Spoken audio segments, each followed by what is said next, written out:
special shout out to former council member Jane Prince hiding in the background, because one of my first jobs here in Public Health was with Hanson County, following your approach to Indian Mounds Park and how we approach preservation of these stories in our public spaces. And I think you're a real champion for that. And we're living with the legacy of what it means to bring everybody to the table.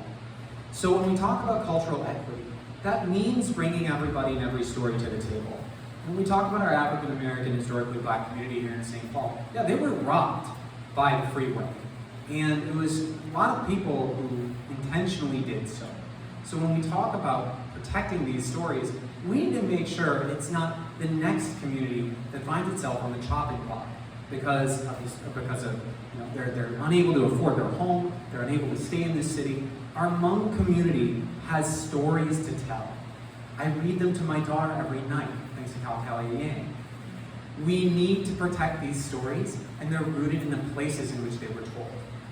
So when we do that, that means we need to talk about more than just this building or that. We need to talk about districts. You know, the Hamlin Midway area, we're the African Cultural District.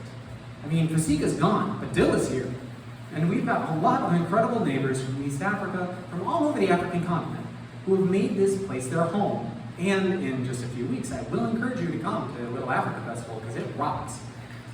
It's just a great example of seeing what it means when a community takes culture seriously, because that's how we tell our stories. The last piece is making sure we can afford to keep telling those stories. It comes down to individual homes. Where do we live?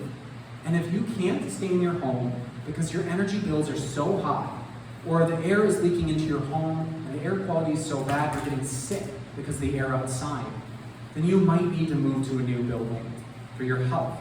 And we shouldn't have that be a forced option. So when we talk about our existing housing stock, we need to talk about retrofits and adapting to the climate that we have coming forward. Whether that is mini splits, heat pump installation, geothermal, or sealing people's windows. You know, I was introduced to a former council member at some point a long time ago who would go on block by block walks with seniors to ask them, what do we need to winterize your home this year? That's the sort of council member I'm intending to be, because I want you to stay in your home. It's historic to you. It's historic to your family. And you deserve to be a part of the thread and fabric of this community as much as anybody else. And you can only do that if you can afford to live here. If you can afford to pass your home to your children, or maybe your kids can buy it off you. That's probably even better. So, we're working for a city that includes everyone, that is a storytelling place for everyone. And we can do that together through preservation.